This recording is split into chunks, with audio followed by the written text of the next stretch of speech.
Friends, ఈరోజు అయితే పుదీనా రైస్ చేసుకోవాలనిపించింది. పుదీనా తెచ్చుకున్నానండి మేడ మీద నుంచి. పుదీనా, 2 పచ్చిమిర్చి, ఇవి 2 ఎల్లుల్లి రెమ్మలు, కొంచెం ధనియాలు జీలకర్ర పౌడర్ మనం మిక్సీ పట్టుకుందాం. మనం కాడలతోనే చేస్తున్నామండి, ఇది వేస్ట్గా ఇదవ్వలేదు.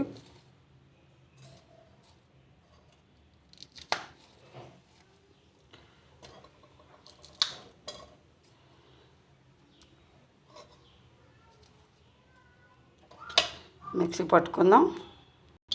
1 స్పూన్ ఆయిల్ అండి. ముందుగా ఉల్లిపాయ రెమ్మల్ని బాగా ఫ్రై చేసుకుందాం. జీలకర్ర, మనకి ఆవాలు, 1 ఎండుమిర్చి, కరివేపాకు. ఇప్పుడు పోపు వేసి ఫ్రై చేద్దాం. ఇప్పుడు మిక్సీ పట్టుకున్న పుదీనాని ఉడికించుకుందాం. అందులో సరిపడగా ఉప్పు వేసి అయిపోయింది. ఇప్పుడు రైస్ వేద్దాం, కొంచెం ఫ్రై చేద్దాం.